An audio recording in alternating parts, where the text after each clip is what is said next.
Hello साथियों, सभी का स्वागत है आपका online YouTube channel Awadh coaching classes में।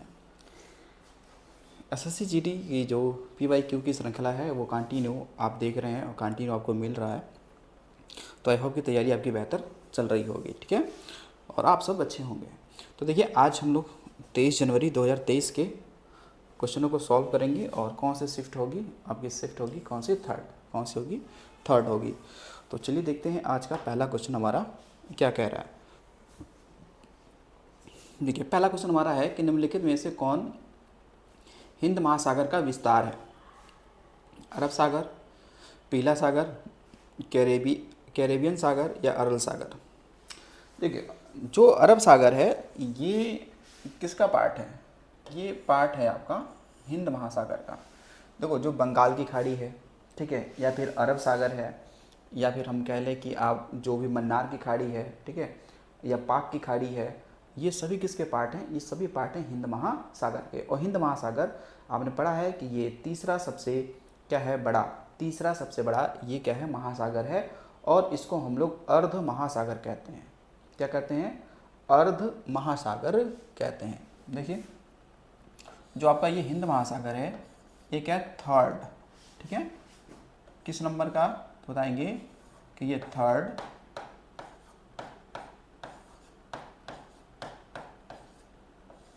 सबसे बड़ा, ये थर्ड सबसे बड़ा ये क्या है? आपका महासागर है, ठीक है। थर्ड बिगेस्ट, ठीक है, आपका क्या है? ओशियन है, ठीक है। अब देखिएगा कि पूछेगा सवाल कि हिंद महासागर को हम लोग अन्य किस नाम से जानते हैं? तो इसे हम लोग कहते हैं, इसे कहते हैं भाई अर्ध महासागर। अर्ध यानी आधा, ठीक है। और इसका आकार पूछता है तो आप बताना त्रिकोण। इसका आकार कैसा है? आकार कैसा है? शेप कैसा है? तो इसका आकार है त्रिकोणीय, ठीक है। त्रिकोणीय आकार कैसा है? तो त्रिकोणीय इसका आकार हो जाएगा, ठीक है। अब देखो, पीला महासागर ये किसका हिस्सा है? मतलब पीला सागर किसका पार्ट है? तो ये कहेंगे ये तो है प्रशांत महासागर का है, ठीक है। पैसिफिक ओशियन, प्रशांत महासागर का पार्ट है। कैरिबियाई सागर किसका पार्ट है? ये कहेंगे अटलांटिक। कौन सा है? अटलांटिक महासागर का क्या है? ये पार्ट है, ठीक है। और अटलांटिक, क्योंकि प्रशांत महासागर सबसे बड़ा महासागर है, फिर अटलांटिक महासागर है, फिर हिंद महासागर है, ठीक है, फिर उसके बाद में दक्षिणी महासागर है, और फिर आप देखेंगे तो उत्तरी ध्रुव महासागर है, ठीक है। तो जो अटलांटिक महासागर है इसका आकार कैसा है? तो बताएंगे अंग्रेजी का एस अक्षर, एस अक्षर के आकार का है, आकार, ठीक है।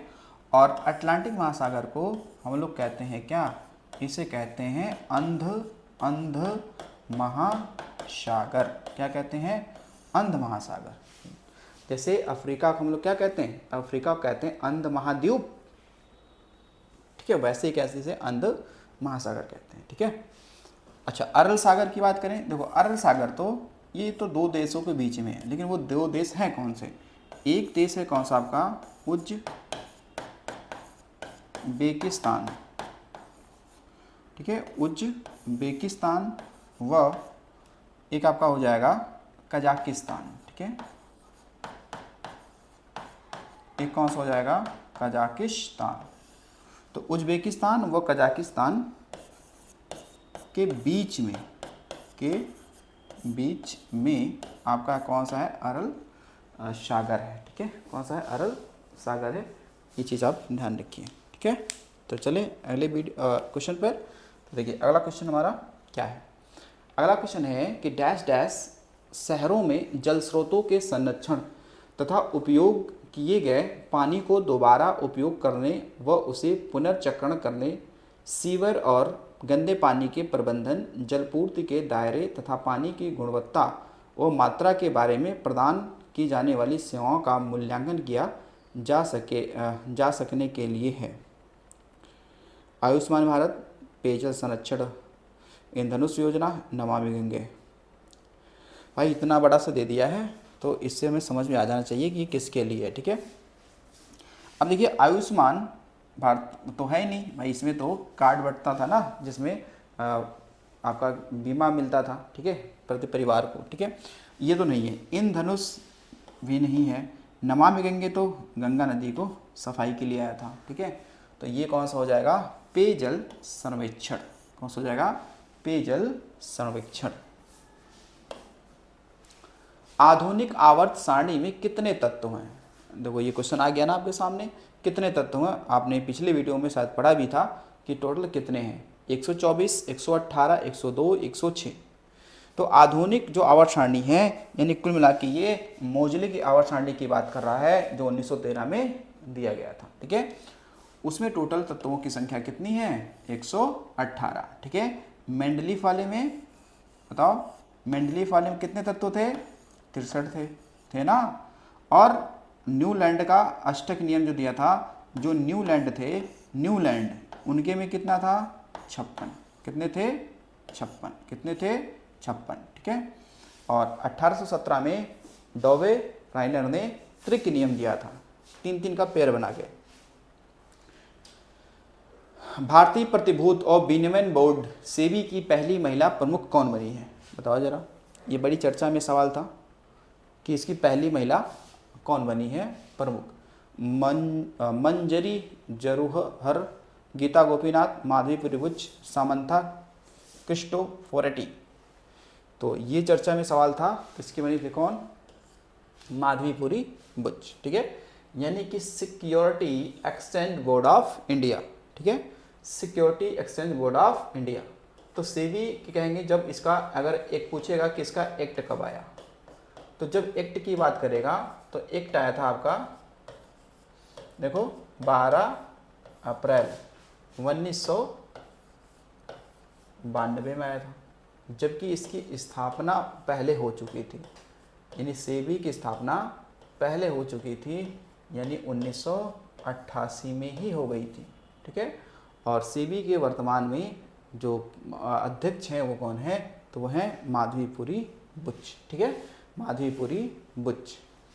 तो जितनी भी हमारे आपके क्या होते हैं सेंसेक्स हैं, जो शेयर मार्केट है, उसमें नियंत्रण कौन करता है, उसके लिए नियम रेगुलेशन कौन काम करता है, तो वो सेबी ही करती है। कौन करती है, सेबी ही करती है, ठीक है। चलिए अगला क्वेश्चन देखिए। अगला क्वेश्चन है कि 4 किलो कैलोरी ऊर्जा डैश डैश द्वारा जारी की जाती है।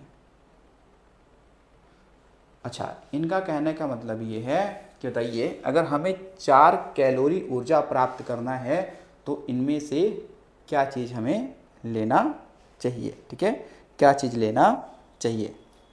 देखिए 4 ग्राम प्रोटीन नहीं, 4 ग्राम वसा नहीं, 1 ग्राम प्रोटीन, 1 ग्राम चीनी। तो देखिए यहाँ पे जो 1 ग्राम आपके प्रोटीन है, तो अगर आप 1 ग्राम प्रोटीन लेते हैं तो उससे क्या होगा, 4 किलो कैलोरी ऊर्जा आपको प्राप्त हो जाती है। कितनी होती है, इतनी प्राप्त हो जाती है। देखिए अब देखिए अगर सवाल आता है कि अगर आप 1 ग्राम, ध्यान रखिए 1 ग्राम अगर आप वसा लेते हैं, ठीक है, वसा, वसा मतलब वही लिपिड भी कह सकते हैं, ठीक है, वसा मतलब आप लिपिड भी कह सकते हैं, ठीक है, लिपिड। तो अगर आप 1 ग्राम वसा लेते हैं तो इससे आप कितनी एनर्जी प्राप्त कर सकते हैं, इससे 9 किलो कैलोरी ऊर्जा प्राप्त करेंगे आप। कितना, 9 किलो कैलोरी ऊर्जा प्राप्त करेंगे। लेकिन आप अगर 1 ग्राम अगर आप क्या लेते हैं, कार्बोहाइड्रेट लेते हैं, ठीक है, कार्बोहाइड्रेट, ठीक है, कार्बोहाइड्रेट, ठीक है, तो इससे भी एनर्जी कितनी मिलेगी, इससे भी एनर्जी 4 किलो कैलोरी ही प्राप्त होगी, जितना प्राप्त होता है 1 ग्राम प्रोटीन से, ठीक है। तो यानी कि वसा से हमें एनर्जी ज़्यादा मिलती तो है, लेकिन हम ज़्यादा वसा खा नहीं सकते हैं। बात समझना कि आपका कहना होगा कि वसा से ज़्यादा एनर्जी मिल रही है तो क्यों ना हम वसा खाएं। हाँ मिलती है ज़रूर, लेकिन इसे हम ज़्यादा मात्रा में नहीं खा सकते हैं, क्योंकि ये हमारे लिए क्या होगा, हानिकारक हो सकता है, ठीक है। तो इससे अच्छा है वसा से ज़्यादा हमें कार्बोहाइड्रेट प्रोटीन वाली चीज़ें खानी चाहिए। ठीक है, चलिए अगला देखिए। स्वतंत्रता के बाद भारतीय संसद ने सामाजिक और आर्थिक नीति के उद्देश्य के रूप में समाज के डैश डैश स्वरूप को स्वीकार किया। यानी हमारे भारत में कैसा समाज है, क्या पूंजीवादी है, क्या उदारवादी है, क्या समाजवादी है, या साम्यवादी है। ठीक है, देखिए हमारे भारत में भैया हमने बीच का रास्ता अपनाया है, हमने बीच का रास्ता अपनाया है। ना हमारा समाज पूंजीवादी है, ना हमारा समाज साम्यवादी है, ना एक कम्युनिस्ट है। हमारा समाज कैसा है, तो भाई समाजवादी है। कैसा है, समाजवादी है। ठीक है, पूंजीवादी में देखा होगा कि इसमें क्या होता है कि इस पे जो देश के या राज्य का संसाधन होता है उस पे क्या पूंजीवादियों का क्या होता है, अधिकार या हस्तक्षेप होता है। ठीक है, हस्तक्षेप होता है। साम्यवादी में क्या होता है कि इसमें क्या होता है कि कल कारखानों जैसी चीज़ों पे क्या होता है कि जनता का यानी कि वहाँ की जनता का अधिकार होता है। लेकिन समाजवादी में दोनों के बीच की रास्ता है। ठीक है, दोनों का बीच का रास्ता है, ये सरकार का भी और समाज का भी। निम्नलिखित में से किसने कथक नृत्य शैली के विकास के लिए पुरस्कार और मान्यता प्राप्त की है? अमला अक्कीनेनी, केलुचरण महापात्रा, उदय शंकर, शोभना नारायण। तो देखो आपसे आपने पढ़ा था, ये कौन है, ये है शोभना नारायण। कौन है, शोभना नारायण या शोभना नारायण भी कह सकते हैं। तो इनका संबंध वैसे तो है कहाँ से, तो जयपुर घराने से। कहाँ से, जयपुर घराने से इनका क्या है, संबंध है। ठीक है, ये आपको ध्यान रखना है, जयपुर घराने से इनका संबंध है। ये कथक करती हैं, क्या करती हैं, कथक करती हैं। भारतीय संविधान का कौन सा अनुच्छेद अभिव्यक्ति की स्वतंत्रता का अधिकार प्रदान करता है, यानी बोलने की। ठीक है, फ्रीडम ऑफ स्पीच, यानी कि अभिव्यक्ति की स्वतंत्रता का अधिकार देता है। क्या 21A है, क्या 20 है, 21 है या 19 है? देखिए अभिव्यक्ति की स्वतंत्रता तो है किसमें, 19 में। ठीक है, 21 में क्या है, 21 में है आपका प्राण एवं क्या दैहिक स्वतंत्रता, प्राण एवं दैहिक स्वतंत्रता। ठीक है, 21 में क्या है, 21 में आपका है कि इसमें बताया है कि दोष सिद्ध के संबंध में संरक्षण। ठीक है, इसमें क्या बताया गया है, इसमें कहा गया है कि दोष सिद्धि के संबंध में, दोष सिद्धि के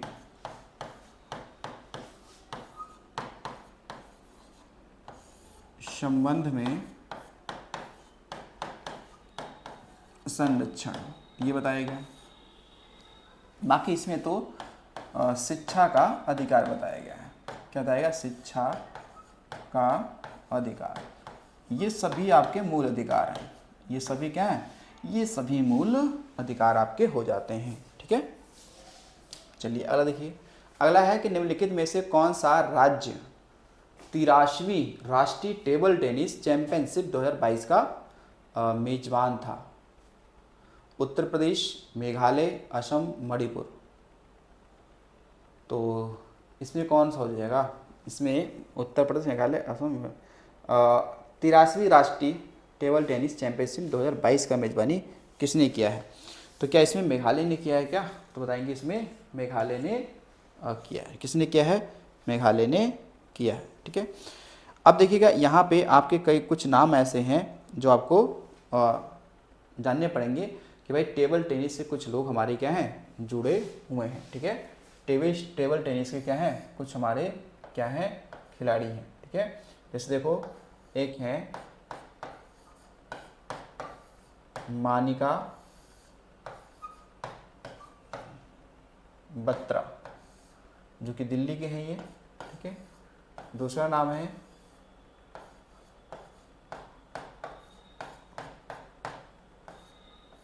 अंकिता दास, अंकिता दास। तीसरा नाम है आपका शरत चंद्र कमल, शरत चंद्र क्या है, कमल।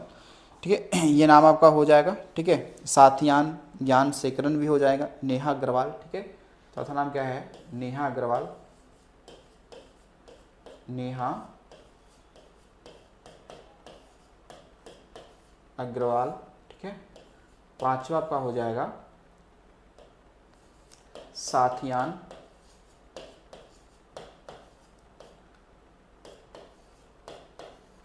ज्ञान शेखरन, ठीक है। ऐसे बहुत सारे लोग हैं, ठीक है, ऐसे बहुत सारे लोग हैं टेबल टेनिस से जुड़े हुए, ठीक है।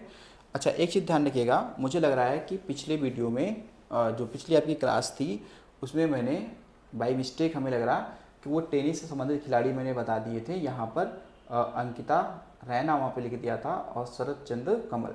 देखो, जो शरद चंद्र कमल हैं, अंकिता दास हैं, इनका संबंध टेबल टेनिस से, ठीक है। तो वहाँ पे केवल टेनिस था, तो वहाँ पे आप उस पर ध्यान नहीं दीजिएगा, उसको लिखा होगा तो उसे आप काट देंगे, ठीक है। भारत के किस केंद्रीय मंत्री ने नवंबर 2022 में सी डॉट परिसर दिल्ली में उद्यमिता सेल और नवाचार केंद्र का उद्घाटन किया है? सी डॉट परिसर में, ठीक है, उद्यमिता सेल और नवाचार केंद्र का उद्घाटन किया है। उस समय देखो, ये करंट अफेयर के सवाल था, उसमें ये अश्विनी वैष्णव थे, इन्होंने किया था। देखिए, मकर संक्रांति सिंधी समुदाय द्वारा निम्नलिखित में से किस नाम से मनाई जाती है? तिरमुरी, तीजड़ी, थोड़ड़ी या लाल लोई? ये है तिरमुरी, यानी मकर संक्रांति सिंधी लोग इस नाम से मनाते हैं। और सिंधी समुदाय के लोग आपको भारत में उत्तर पश्चिम वाले क्षेत्र में मिल जाएंगे, उत्तर पश्चिमी क्षेत्र में ये सिंधी लोग रहते हैं, ठीक है। तो तिरमुरी, थोड़ा सा ये यूनिक सवाल है, ध्यान रखिएगा कि सिंधी समुदाय के लोग जो आपके मकर संक्रांति मनाते हैं वो तिरमुरी के नाम से मनाते हैं, ठीक है। भारत की पहली जूट मिल किस राज्य में स्थापित की गई थी? असम, ओडिशा, बिहार, पश्चिम बंगाल, ठीक है। तो ये देखिएगा भाई, जूट कहाँ स्थापित होगा, मिल कहाँ होगी? जहाँ जूट का उत्पादन ज़्यादा होता होगा, ठीक है। जहाँ पे जूट का उत्पादन ज़्यादा होता होगा तो फिर वो कौन है? वो है पश्चिम बंगाल। कौन सा है? पश्चिम बंगाल, ठीक है। देखिए, 1855 में क्या हुआ कि ब्रिटिश काल में मैं बात कर रहा हूँ, ठीक है। 1855 में कहाँ पर? कोलकाता के पास, कोलकाता के देखो पास, कोलकाता के पास क्या है? रीसरा, कोलकाता के पास रीसरा में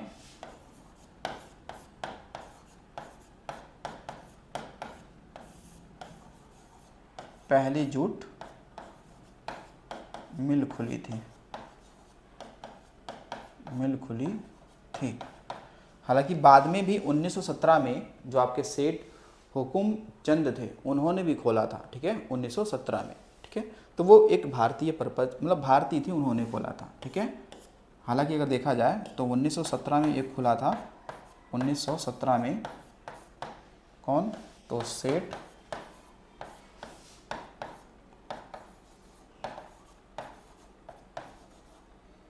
हुकुम चंद द्वारा, ठीक है, ये बोला गया था। तो ये आपको ध्यान रखना है। भारतीय पूछेगा तो 1917 वाला, नहीं तो मतलब पहला पूछ लेता है तो 1855 में खुला था, वो ब्रिटिश काल में ही खुला था, ठीक है।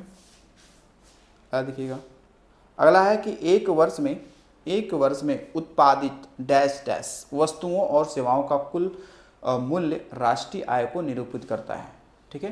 तो देखो, एक वर्ष में उत्पादित, यहाँ पे क्या आ जाएगा? अंतिम। अगर परिभाषा पढ़ा राष्ट्रीय आय की, राष्ट्रीय आय की परिभाषा ये होती है, देखो, नेशनल इनकम की राष्ट्रीय आय की परिभाषा ये होती है कि एक वर्ष में उत्पादित अंतिम वस्तुओं और सेवाओं का कुल मूल्य राष्ट्रीय आय को निरूपित करती है।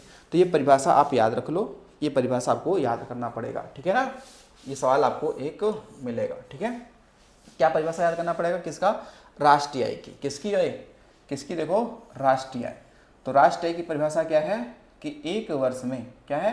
एक वर्ष में उत्पादित अंतिम वस्तुओं और सेवाओं का कुल मूल्य ही राष्ट्रीय आय कहलाता है।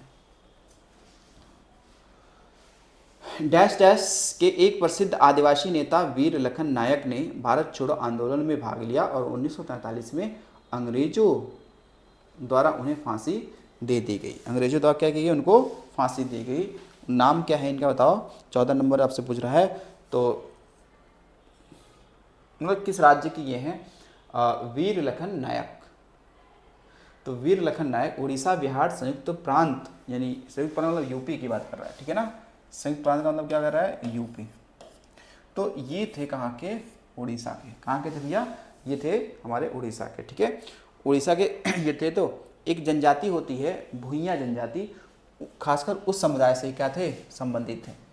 जो वीर लखन ये नायक हैं, इनका संबंध किससे है,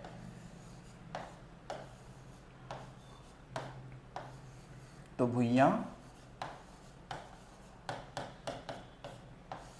जनजाति से ये संबंधित है, ठीक है।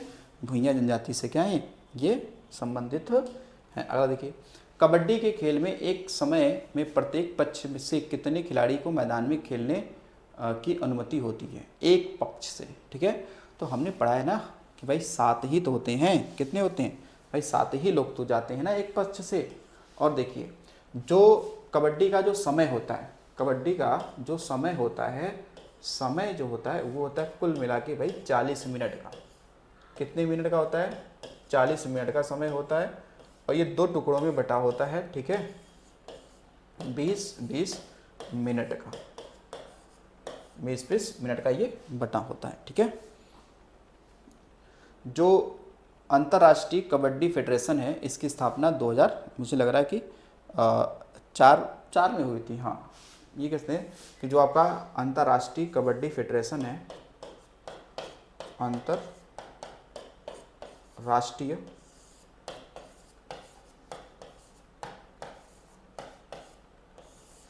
कबड्डी फेडरेशन है, इसकी स्थापना 2004 में हुई थी, ठीक है। और आपने पढ़ा भी था इसका परिसर के बारे में, ठीक है। परिसर के बारे में पढ़ा नहीं था कि भाई पुरुषों का परिसर होता है वो कितना होता है, महिलाओं का कितना होता है। पुरुषों का होता है 13x10 मीटर होता है लंबाई चौड़ाई में फील्ड, और जो महिलाओं का होता है वो होता है कितना आपका, तो 12x8 का होता है। चलिए अगला देखिए, वर्ष 2022 तक विश्व जनसंख्या में भारत का स्थान क्या है। भाई 22 तक पूछ रहा है ना, 22 तक तो क्या था, ये दूसरा ही था। अब क्या हो गया है, अब पहला हो गया है, यानी कि 2024 में अगर मैं बात करूं तो ये क्या हो चुका है, भारत जनसंख्या में फर्स्ट हो गया है। क्या हो गया है, फर्स्ट हो गया है। यानी कोई भारत सरकार से कोई ऑफिशियल नोटिस तो नहीं आया है, लेकिन फिर भी जो हमारे अन्य सोर्सेस डाटा हैं वो बताते हैं कि भाई 2024 में ये हो गया क्या, चीन से भी आगे जनसंख्या के मामले में भारत निकल चुका है, ठीक है। अब देखो, विश्व जनसंख्या दिवस हम लोग कब मनाते हैं, विश्व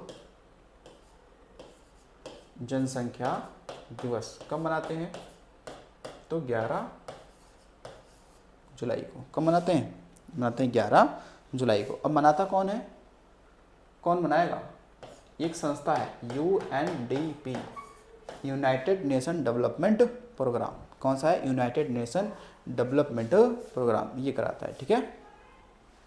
तो UNDP, ठीक है, ये कराता है।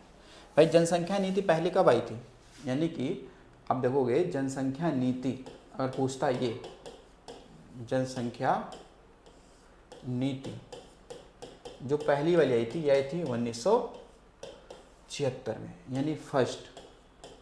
और सेकंड कब आई, सेकंड वाली ये आई सन 2000 में। कब आई, सन 2000 में। कब आई, सन 2000 में। चलिए अगला देखिए, हरित क्रांति के दौरान किसान बीजों के डैश डैश का उपयोग करके फसलों की खेती करते थे। हरित क्रांति के दौरान पूछ रहा है, निम्न उपज देने वाली किस्म, अधिक उपज देने वाली किस्म, द्विप बीजपत्री, एक बीजपत्री। हरित क्रांति के समय क्या हुआ था कि जो अधिक उपज देने वाली किस्म थी ना उनकी, ठीक है, उनसे, ठीक है, तभी तो खाद्यान्न उत्पादन हमारा क्या हो गया था, बढ़ गया था। चूफाट, चूफाट भारत के निम्नलिखित में से किस उत्तर पूर्वी राज्य का एक लोक नृत्य है।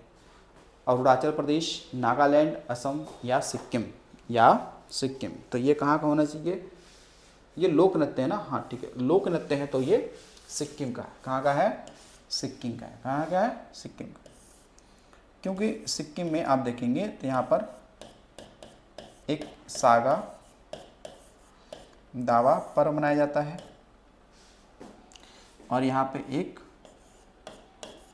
लोशांग पर्व मनाया जाता है।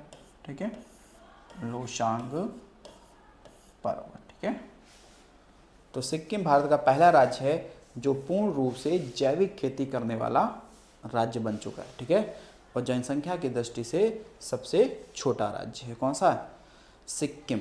तो सिक्किम आप देखेंगे ये पहले भारत का हिस्सा नहीं था, बाद में ये भारत का हिस्सा बनाया गया, इसको अभिन्न अंग बनाया गया। ठीक है, अगला है भारत के संशोधित संविधान के अनुच्छेद 279 ए के अनुसार जीएसटी परिषद केंद्र और राज्यों का एक संयुक्त मंच होगा, में निम्नलिखित सदस्य शामिल होंगे। यानी जो आपका ये कहा गया कि आपका एक आर्टिकल है 279, इसमें शायद जीएसटी परिषद है और इसमें बताया गया है क्या क्या शामिल होंगे। जीएसटी जो परिषद है उसमें क्या क्या शामिल होगा, केंद्रीय मंत्री क्या शामिल होंगे क्या, हाँ ये तो भाई शामिल होंगे, यही तो अध्यक्षता करते हैं। भाई जीएसटी परिषद का अध्यक्षता कौन करता है, केंद्रीय मंत्री ही करते हैं। जैसे मान लो वर्तमान में निर्मला सीतारमण है, तो जब भी बैठक होगी तो उसकी अध्यक्षता यही करेंगी। केंद्र राज्य मंत्री, राजस्व या वित्त प्रभारी, वित्त या कराधान प्रभारी मंत्री या प्रत्येक राज्य सरकार द्वारा नामित किए हुए अन्य मंत्री। देखिए जो जीएसटी परिषद होती है ना, उसमें ये सभी लोग क्या होते हैं, शामिल होते हैं। ठीक है, इसलिए सही होगा क्या, 1, 2 और 3 शामिल हो जाएगा। ठीक है, कि जीएसटी परिषद में ये सभी लोग सदस्य के रूप में काम करते हैं। ठीक है, चलिए एक प्रसिद्ध तमिल महाकाव्य शिल्पाधिकारम की रचना इलंगो नामक एक कवि ने लगभग वर्ष पहले की थी। हाँ भैया ये बड़ी फेमस है। ठीक है, ये क्या है, तमिल भाषा में एक महाकाव्य है, इसका नाम क्या है, शिल्पाधिकारम। और इसके रचनाकार कौन है, लेखक कौन है, इलांगो आदिगल। नाम पूरा नाम है इलांगो आदिगल, ऐसे करके नाम इनका, इलांगो आदिगल। तो ये कितने साल पुराना महाकाव्य है, 1800, 2200, 3000 या फिर 2600, या फिर 2600। तो देखिए ये पुराना है 1800, यानी कि 1800 साल पुराना ये क्या है, आपका महाकाव्य है शिल्पाधिकारम। ठीक है, और देखिए तमिल साहित्य को हम लोग एक नाम देते हैं, अगर आ जाए कि तमिल साहित्य को क्या कहते हैं, तमिल साहित्य, तमिल साहित्य को हम लोग कहते हैं संगम साहित्य। क्या कहते हैं, ध्यान देंगे आप, संगम साहित्य। तो आ जाए संगम साहित्य का संबंध किस भाषा से है, किस राज्य से है, तो भाषा पूछेगा तो तमिल, राज्य पूछेगा तो तमिलनाडु, राज्य पूछेगा तो तमिलनाडु हो जाएगा। ठीक है, तो ये टोटल हमारे कितने क्वेश्चन थे भाई, टोटल क्वेश्चन थे 20, हमने इसको देखा है, समझा है। ठीक है, तो चलिए मिलते हैं अगले वीडियो में, आज के लिए इतना ही।